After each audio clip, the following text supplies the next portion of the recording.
Hi everyone, అస్సలం అయికుం. Welcome to Shama sweet home. This is Shama. ఎలా ఉన్నారు మీరందరూ? బాగున్నారా? నేను చాలా బాగున్నానండి. రంజాన్ స్టార్ట్ అవుతుంది కదా ఇంకా కొన్ని రోజుల్లో. అందరూ ప్రీ రంజాన్ వీడియోస్ అని చెప్పి వీడియోస్ పెడుతున్నారు. ఇంకా రంజాన్ ప్రిపరేషన్స్లో ఉంటారు కదా అందరూ. సో నేను కూడా రంజాన్ ప్రిపరేషన్ అయితే స్టార్ట్ చేసేసానండి. ఇంకా నేను ఈ వీడియోలో చూపిస్తున్నట్టు అన్నీ ప్రిపేర్ చేసుకొని పెట్టుకుంటే మనకి మార్నింగ్ సెహరీకి లేచిన దగ్గర నుంచి ఇఫ్తారీ వరకు చాలా టైం అయితే సేవ్ చేసుకోవచ్చు. ఇంకా పిల్లలకి కూడా స్కూల్ ఉంటుంది కదా. లేట్ చేయకుండా వీడియోలోకి వెళ్ళిపోదాం. నేను ఎప్పుడు బయట నుంచి రెడ్ చిల్లీ పౌడర్ తెచ్చుకున్నా కానీ, ఎంటీఆర్ అయినా కానీ, ఆశీర్వాద్ అయినా కానీ ఇలాగా కొంచెం జీలకర్ర ధనియాలు పౌడర్ మిక్స్ చేసుకొని అందులో కొన్ని వెల్లుల్లిపాయలు అయితే క్రష్ చేసుకొని మిక్సీలో పట్టుకుంటానండి. దానిలో అయితే రెడ్ చిల్లీ పౌడర్ మిక్స్ చేస్తాను. డైరెక్ట్గా మనం బయట నుంచి తెచ్చుకున్న కారం వాడటం వల్ల ఏంటంటే గ్యాస్ సమస్యలు అయితే వస్తాయి. పిల్లలకు కూడా చాలా డేంజర్ అనమాట. సో నేనైతే ఎప్పుడు కారం ప్యాకెట్ తెచ్చుకున్నా కానీ ఇలాగా ఫస్ట్ కొన్ని ధనియాలు ఇంకా జీలకర్ర అయితే కొంచెం బ్రౌన్ కలర్లో వరకు ఫ్రై చేసుకుంటాను. ఫ్రై చేసుకొని మిక్సీ పట్టేసుకుంటాను. ఇంకా అందులోనే కొన్ని వెల్లుల్లిపాయలని ఇలాగా క్లీన్ చేసుకుంటాను. క్లీన్ చేసుకొని ఇంకా వెల్లుల్లిపాయల రెమ్మల్ని కూడా దాంట్లో యాడ్ చేసేసుకుంటాను. యాడ్ చేసుకోవడం వల్ల ఏంటంటే టేస్ట్ కర్రీస్కి చాలా బాగుంటుంది. ఇంకా గ్యాస్ సమస్యలు కూడా రావండి, ఎందుకంటే జీలకర్ర యూస్ చేస్తున్నాం కదా. నేను వీడియోలో చూపిస్తున్నట్టు ఈ విధంగా ఫైన్ పౌడర్లా చేసుకొని అందులోనే ఇలాగా వెల్లుల్లిపాయల్ని కూడా యాడ్ చేసేసుకోవాలి. యాడ్ చేసుకున్న తర్వాత కొంచెం కచ్చా పచ్చాగా అయితే గ్రైండ్ చేసుకోవాలి. గ్రైండ్ చేసుకొని ఇప్పుడు ఒక క్లీన్ బాక్స్ని అయితే తీసుకోవాలండి. ఇందులోనే కొంచెం సాల్ట్ యాడ్ చేసుకోవడం వల్ల ఏంటంటే మనకు చాలా రోజులైతే ఇంకా మిర్చి అనేది పాడవకుండా ఉంటుంది. ఒక క్లీన్ బాక్స్లోకి అయితే స్టోర్ చేసుకొని పెట్టుకుంటే మనకి 2 months వరకు అయితే రెడ్ చిల్లీ పౌడర్ యూజ్ అవుతుందన్నమాట. వీడియోలో చూపిస్తున్నట్టు ఈ విధంగా మిక్సీలో వేసుకోవాలి కారం. ఈ పనులన్నీ కూడా ఫస్టే చేసుకొని పెట్టుకోవడం వల్ల ఏంటంటే టైంకి నమాజ్ చేసుకోవచ్చు. ఇంకా పిల్లలకి స్కూల్స్ ఉంటాయి కదా, వాళ్ళకి మళ్ళీ మనం మార్నింగ్ లేచి టిఫిన్స్ లంచ్ అన్నీ ప్రిపేర్ చేయాలి కదా. ఈ పనులు చేసుకోవడానికి ఇంకా టైం ఉండదు. సో ఇలా ఫస్ట్ ప్రిపేర్ చేసుకొని పెట్టుకుంటే చాలా టైం చేయొచ్చు. ఇంకా టైంకి నమాజ్ చదువుకోవడం ఇవన్నీ ఖురాన్ చదువుకోవడం చేయొచ్చు అని చెప్పి నేను ఇలాగా ఒక 1 week ముందే పనులన్నీ స్టార్ట్ చేసేసుకున్నాను. నేనైతే ఈ గ్లాస్ జార్లో కావాల్సినంత స్టోర్ చేసుకుని మిగిలిన అయితే కావాలంటే ఫ్రిడ్జ్లో పెట్టుకోవచ్చు, లేకపోతే కబోర్డ్స్లో అయినా పెట్టేసుకోవచ్చు. మళ్ళీ మనకి స్టోర్ చేసుకున్న దాంట్లో అయిపోయిన తర్వాత మళ్ళీ యూజ్ చేయవచ్చు అనమాట. ఆ తర్వాత కొన్ని వెజిటేబుల్స్ కూడా తీసేసుకొచ్చారనమాట హస్బెండ్. అవి కూడా క్లీన్ చేసుకుంటున్నాను. క్లీన్ చేసి అవి బాక్స్లో పెట్టేసి ఫ్రిడ్జ్లో అయితే పెట్టేసుకున్నాను. సారీ అండి, వాయిస్ కొంచెం జలుబు చేయడం వల్ల కొంచెం సరిగ్గా లేదు, ఎక్స్క్యూజ్ చేయండి. ఆ తర్వాత నేను నెయ్యి ఎప్పుడు ఇంట్లోనే ప్రిపేర్ చేసుకుంటాను. ఇలాగా పాల మీదైనా మీగడ తీసుకోవచ్చు, లేకపోతే పెరుగు తోడు వేస్తాం కదా, దాంట్లో పైన వచ్చే మీగడైనా తీసుకొని ఇలాగా స్టీల్ బాక్స్లో ఒక బౌల్లో అయితే స్టోర్ చేసేసుకొని డీప్ ఫ్రిడ్జ్లో పెట్టేస్తాను. ఇప్పుడు నేను ఏ రోజైతే ఘీ ప్రిపేర్ చేయాలనుకుంటానో అప్పుడు ఇవన్నీ తీసి ఒక 2 hours ముందే బయట పెట్టేసుకుంటారనమాట. ఎందుకంటే ఎక్కువ ఫ్రీజ్ అయిపోతాయి. పెట్టేసుకున్న తర్వాత ఏంటంటే అవి మెల్ట్ అయిపోయిన తర్వాత మనకి ఈజీగా నెయ్యి అనేది ప్రిపేర్ చేసుకోవచ్చు అనమాట.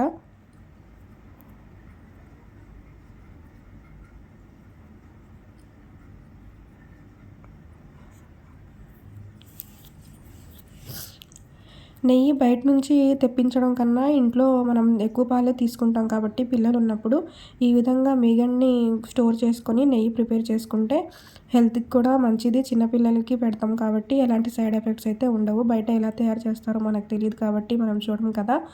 మీరు ఛానల్ అయితే కొత్తగా చూస్తున్న వాళ్ళైతే ప్లీజ్ సబ్స్క్రైబ్ చేసుకొని చూడండి. ఇంకా పాత వాళ్ళే అయితే లాస్ట్ వరకు తప్పకుండా చూసి లైక్ చేసి కామెంట్ చేయండి. నేనైతే ఇలాగ ఒక చిన్న టబ్లో వాటర్ వేసుకొని తొందరగా మెల్ట్ అవుతుందని చెప్పి ఈ బాక్స్‌ని వాటర్‌లో పెట్టేసాను. నేను కొంచెం పనులన్నీ చేసుకొని వచ్చిన తర్వాత ఇలా కరిగిపోయిందనమాట మీగడ మొత్తం.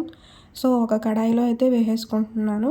ఎక్కువ ఉంది కాబట్టి కొంచెం కడాయిలో వేసి ఇంకా కవ్వంతో తిప్పుకుందాం అనుకున్నాను. ఆ తర్వాత కొంచెం అయితే మిక్సర్‌లో యాడ్ చేసేసుకున్నాను. ఈజీగా అయితే ప్రిపేర్ చేయవచ్చండి. ఇంకా లోతుగా ఉండే కడాయిలో తీసుకొని కవ్వంతో ఆహ్, వైపు ఒకే యాంగిల్‌లో తిప్పుతూ ఉంటే ఇంకా మనకి మీగడనేది పైకొచ్చేస్తుంది. కొంచెం కూల్ వాటర్ యాడ్ చేసుకుంటే తొందరగా మీగడనేది పైకొచ్చేస్తుందనమాట. మీరు ఎలా ప్రిపేర్ చేస్తారు నెయ్యి అనేది నాకు తప్పకుండా కామెంట్ సెక్షన్‌లో కామెంట్ చేయండి. నా వీడియోస్ మీకు నచ్చుతున్నాయా? లేదా? అసలు ఎలా ఉన్నాయని చెప్పి ప్లీజ్ కామెంట్ సెక్షన్‌లో కామెంట్ చేస్తేనే నాకు అర్థమవుతుంది కదా! ఇంకా మీ ప్రిపరేషన్ ఎంత దాకా వచ్చాయనేది కూడా నాకు తప్పకుండా ఇన్ఫార్మ్ అయితే చేయండి. ఇలాగా కొంచెం మిక్సీలో కూడా యాడ్ చేసేసుకున్నాను. కొంచెం యాడ్ చేసుకున్న తర్వాత టైం సేవ్ అవుతుందని చెప్పి ఇలాగ మొత్తం మిక్సీలో పట్టేసుకొని ఇంకా 2 వైపులా స్టవ్ మీద అయితే పెట్టేసుకున్నాను. మధ్య మధ్యలో ఇలాగ కలుపుతూ ఉండాలనమాట. కింద మాడిపోకుండా ఉంటుంది. ఇలాగా బాయిల్ అవుతుంది కదా! ఇంకా బాయిల్ అయిన తర్వాత ఇంకా లైట్ బ్రౌన్ కలర్ వచ్చే వరకైతే ఫుల్ ఫ్లేమ్‌లో పెట్టుకొని ఆ తర్వాత స్లోలో పెట్టేసుకోవాలి. ఇంకా చల్లారిన తర్వాత అయితే మనము నెయ్యిని ఒక స్టీల్ బాక్స్‌లో అయితే స్టోర్ చేసుకుంటే మంచిది. ఎందుకంటే స్టీల్ బాక్స్‌లో స్టోర్ చేసుకోవడం వల్ల నెయ్యి చాలా రోజులైతే నిల్వ ఉంటుందన్నమాట. చూసారా ఈ విధంగా బ్రౌన్ కలర్ వచ్చే వరకు అయితే నెయ్యిని స్టవ్ మీద వేడి చేసుకోవాలి.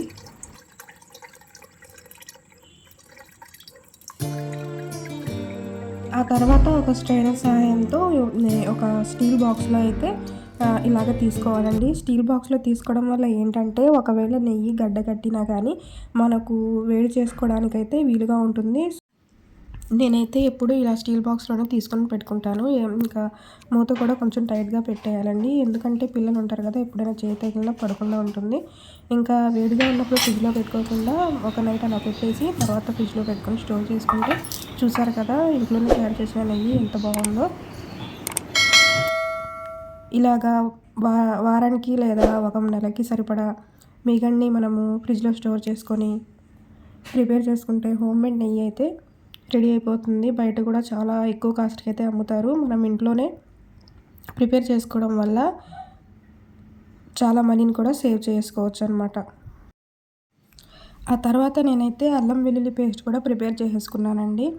అల్లం వెల్లుల్లిపాయలు బయట నుంచి తెప్పించేసుకొని ఒక పూట అల్లం, ఒక పూట వెల్లుల్లిపాయలు క్లీన్ చేసేసుకుంటాను. ఎందుకంటే ఒక్కొక్కసారి చాలా ఇబ్బందిగా అయితే అనిపిస్తుంది. ఒకేసారి కూర్చొని చేయడం అంటే చాలా టైం కూడా పడుతుంది కదా! సో, నేనైతే ఒక పూట ఒక పూట వెల్లుల్లిపాయలు క్లీన్ చేసేసుకొని తర్వాత ఇలాగా స్మూత్‌గా అల్లం వెల్లుల్లి పేస్ట్ అయితే ప్రిపేర్ చేసేసుకున్నాను. ఈ జింజర్ గార్లిక్ పేస్ట్ అనేది ప్రతి వంటలో కూడా యూజ్ చేస్తాం కాబట్టి కొంచెం ఎక్కువే ప్రిపేర్ చేసుకోండి. ఒక నెలకి యూజ్ అవ్వాలి కాబట్టి కొంచెం డీప్ ఫ్రిడ్జ్‌లో పెట్టుకొని కావాల్సినంత వేరే బాక్స్‌లో స్టోర్ చేసుకొని యూజ్ చేసుకోవచ్చు. ఆ తర్వాత కడాయిలో మెంతులు, ఆవాల్ని పౌడర్‌లా చేసుకుంటున్నానండి. మా అమ్మగారైతే వచ్చారు ఊరు నుంచి హాస్పిటల్‌లో చూపించుకుందాం అని చెప్పి.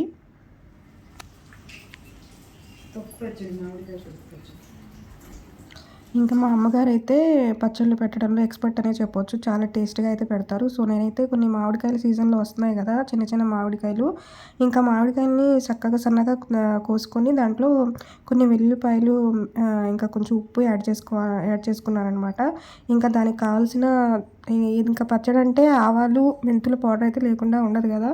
సో, నేనైతే ఇలాగ ఫ్రై చేసుకొని ఆవాలు, మెంతుల పౌడర్ అయితే చేసుకుంటున్నాను. ఇంకా మా పెద్దమ్మాయికైతే కాలీఫ్లవర్ పచ్చడి అంటే చాలా ఇష్టమండి. సో, కాలీఫ్లవర్‌ని ఏంటంటే శుభ్రంగా క్లీన్ చేసుకొని కాసేపు ఎండలో అయితే పెట్టేయాలనమాట. పెట్టేసిన తర్వాత వాటిని కూడా కొంచెం కచ్చాపచ్చాగా గ్రైండ్ చేసుకోవాలి. ఆ తర్వాత గ్రైండ్ చేసుకున్న కాలీఫ్లవర్‌ని ఇలాగా ఒక గిన్నెలో అయితే యాడ్ చేసుకోవాలనమాట. వేసిన తర్వాత అందులోనే కొంచెం పసుపు యాడ్ చేసుకోవాలి. ఆ తర్వాత ఏంటంటే అన్నీ కావాల్సిన పచ్చడికి కావాల్సిన ఐటెమ్స్ అన్నీ పక్కన పెట్టుకోవాలి. ఆయిల్, ఇంకా వెల్లుల్లి పేస్ట్ ఇయన్నీ. ఇందులోనే కాలీఫ్లవర్‌లోనే ఇంకా పసుపు యాడ్ చేసుకున్న తర్వాత కొంచెం వెల్లుల్లి పేస్ట్, ఇంకా ఆవాలు, మెంతుల పౌడర్ ఉంటుంది కదా! అది కూడా యాడ్ చేసుకోవాలి ఒక స్పూను. ఆ తర్వాత కారం అయితే టేస్ట్‌కి సరిపడా వేసుకోండి. చిన్న పిల్లలు తినేవాళ్ళు ఉంటే కొంచెం చూసుకొని అయితే యాడ్ చేసుకోవాలండి. ఇంకా నేనైతే 2 టేబుల్ స్పూన్ల కారం అయితే ఇందులో వేసుకున్నాననమాట. ఇంకా ఇలాంటి పచ్చళ్ళు ఇవన్నీ ఇంకా రంజాన్ మొత్తం అయ్యే వరకైతే మనకి వీలు పడదు కదా! సో, నేనైతే రంజాన్ స్టార్ట్ అవ్వకముందే ఇలా ఉన్న పెద్ద పెద్ద పనులన్నీ చేసుకొని పెట్టేసుకున్నాను. ఇందులోనే కొంచెం ఉప్పుని కూడా యాడ్ చేసుకోవాలి. ఆ తర్వాత మెయిన్ ఇంగ్రీడియంట్ ఏంటంటే ఇందులోకి ఫ్రెష్ నిమ్మకాయల జ్యూస్‌ని అయితే యాడ్ చేసుకోవాలండి. కొంచెం ఎక్కువ నిమ్మకాయలైతే పడతాయి. చూసుకొని మాక్సిమం ఒక 10 లేదా 12 తెచ్చుకొని పెట్టుకుంటే మంచిదండి. ఎందుకంటే ఇప్పుడు నిమ్మకాయలు కూడా రేట్ ఎక్కువైపోతున్నాయి కదా! ఇంకా రంజాన్ స్టార్ట్ అవుతుంది. సో, చాలా వరకైతే నిమ్మకాయల రేట్ ఎక్కువైపోతుంది. ముందే తెప్పించుకొని పెట్టుకుంటే మంచిదనమాట. మీరు కూడా ప్రిపేర్ చేసుకోవాలంటే ఈ పచ్చడి ఒకసారి అయితే ట్రై చేసి కామెంట్ సెక్షన్‌లో కామెంట్ చేయండి. ఇందులో నూనె అయితే వేరుశనగ నూనె యూజ్ చేయాలనమాట. అప్పుడే పచ్చడి అయితే బాగుంటుంది. చాలా రోజులైతే నిల్వ ఉంటుంది. ఈ విధంగా ఆయిల్ వేసిన తర్వాత చక్కగా మిక్స్ చేసుకోవాలనమాట. మిక్స్ చేసుకొని నిమ్మరసం అన్నీ యాడ్ చేసుకున్న తర్వాత మిక్స్ చేసేసుకొని ఒక బాక్స్లో అయితే స్టోర్ చేసుకోవాలి. ఆ తర్వాత నేను మామిడికాయ పచ్చడిలోకి తాలింపు అయితే పెట్టేసుకుంటున్నాను. ఏం లేదండి, పచ్చిశనగపప్పు, మినపగుళ్ళు, ఆవాలు, జీలకర్ర యాడ్ చేసుకోవాలి. ఆ తర్వాత ఎండుమిర్చి 2 లేదా 3 ఎండుమిర్చిని కూడా యాడ్ చేసుకోవాలి. యాడ్ చేసుకొని ఫ్రెష్‌గా ఉండే కరివేపాకును కూడా యాడ్ చేసుకోవాలి. ఇప్పుడు కరివేపాకు ఫ్రెష్‌గా ఉంటేనే చాలా బాగుంటుందనమాట. వెల్లుల్లిపాయలు కూడా కొంచెం క్రష్ చేసుకొని కొన్ని ఎక్కువ వెల్లుల్లిపాయలైతే వేసుకుంటే చట్నీ టేస్ట్ బాగుంటుంది. ఆయిల్ కూడా కొంచెం ఎక్కువే వేసుకోవాలి. అంటే మనం స్టోర్ చేసుకుంటాం కాబట్టి ఆయిల్ వేసుకుంటే టేస్ట్ బాగుంటుంది. ఏం లేదు, మామిడికాయల్ని చక్కగా సన్నగా తరిగి పెట్టుకోవాలన్నమాట. ఆ తర్వాత దాంట్లో వెల్లుల్లిపాయల పేస్ట్‌ని యాడ్ చేసుకొని సాల్ట్ యాడ్ చేసుకోవాలి. ఆ తర్వాత కొంచెం కారం యాడ్ చేసుకొని ఆవాలు, మెంతుల పౌడర్ కూడా యాడ్ చేసుకొని తాలింపు పెట్టేసుకుంటే మామిడికాయ తొక్కు పచ్చడి ఇంకా టేస్ట్ బాగుంటుంది. దోసల్లోకి కానీ, ఇడ్లీ కానీ, ఇంకా అన్నంలో కూడా కొంచెం నెయ్యి యాడ్ చేసుకొని తింటే టేస్ట్ అయితే చాలా బాగుంటుంది. మా పిల్లలకైతే చాలా ఇష్టము. సో, నేనైతే ఒక్కదాన్నైతే చేసుకోలేను కాబట్టి మా అమ్మగారు వస్తున్నారని చెప్తే నేను అన్నీ తెచ్చుకొని పెట్టి రెడీగా పెట్టుకొని మా అమ్మగారు వస్తే ఇంకా పచ్చళ్ళైతే 2 రకాల పచ్చళ్ళైతే ఇలా రెడీ చేసుకొని స్టోర్ చేసేసుకున్నాను. ఎందుకంటే ఇప్పుడే పెద్ద మామిడికాయలు రావు కదా! మామిడికాయ పచ్చడి పెట్టడానికి చాలా టైం అయితే ఉంది. మే నెలలో, ఏప్రిల్ నెలలో పెడతారు కాబట్టి అసలు ఇంట్లో ఎలాంటి పచ్చళ్ళు లేవు. సో, నేనైతే ఈ 2 రకాల ఈజీ పచ్చళ్ళనైతే రెడీ చేసుకొని పెట్టేసుకున్నాను. వీడియోలో చూపిస్తున్నట్టు కొంచెం తాలింపు చల్లారిన తర్వాత ఇలా చట్నీలోకి అయితే యాడ్ చేసేసుకోవాలండి. యాడ్ చేసుకున్న తర్వాత ఒకసారి బాగా కలుపుకోవాలి. మిక్స్ చేసేసుకున్న తర్వాత టేస్ట్ ఒకసారి చూసుకొని సాల్ట్ సరిపోతుందో లేదో కూడా ఇప్పుడే చెక్ చేసుకోవాలన్నమాట.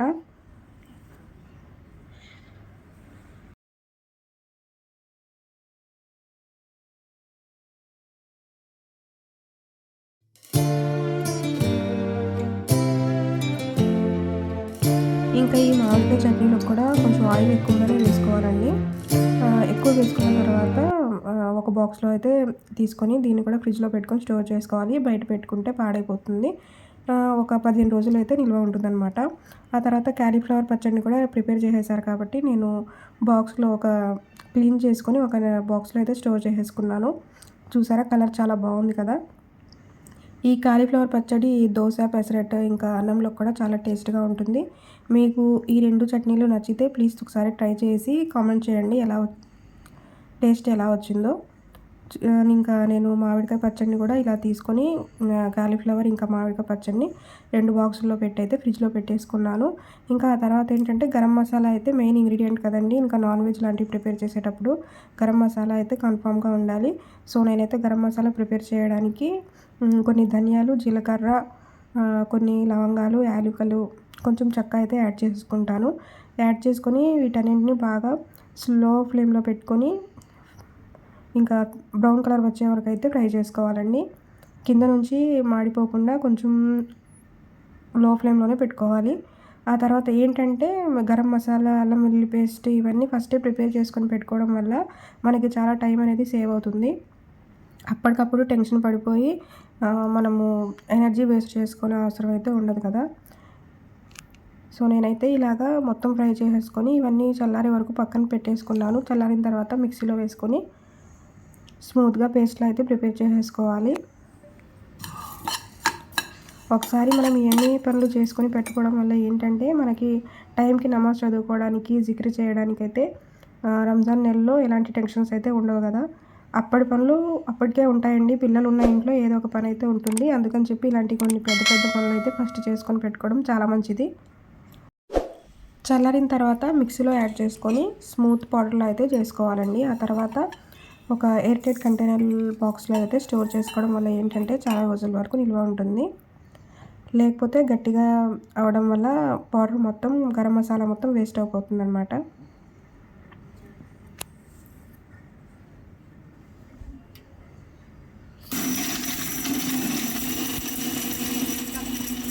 ఇంకా మీ రంజాన్ పనులు ఎంతవరకు వచ్చాయండి? మీరు ఏం ప్రిపేర్ చేసుకున్నారు అనేది కామెంట్ సెక్షన్లో తప్పకుండా కామెంట్ చేయండి. ఇలా మిక్సీ జార్ని ఒకసారి గట్టిగా ప్రెస్ చేయడం వల్ల కిందకి పడకుండా ఇలాగా గరం మసాలా పౌడర్ మొత్తం జార్లోనే ఉంటుంది. ఈ వీడియోలో చూపిస్తున్నట్టు చూసారా, ఈ విధంగా మెత్తగా గ్రైండ్ చేసుకొని గ్యాస్ జార్ లేకపోతే ఇలాంటి స్టీల్ బాక్స్లో అయినా స్టోర్ చేసుకోవచ్చు. కానీ దాని మూత మాత్రం గట్టిగా ఉండేటట్లయితే చూసుకోండి. వీడియో లాస్ట్ వరకు చూసారు కదా. నా వీడియో మీకు నచ్చితే ప్లీజ్ సబ్స్క్రైబ్ చేసుకొని పక్కనే ఉన్న బెల్ ఐకాన్ని క్లిక్ చేయండి. లైక్ చేసి కామెంట్ అయితే చేయండి. నెక్స్ట్ వ్లాగ్లో కలుద్దాం. అల్లా హఫీజ్.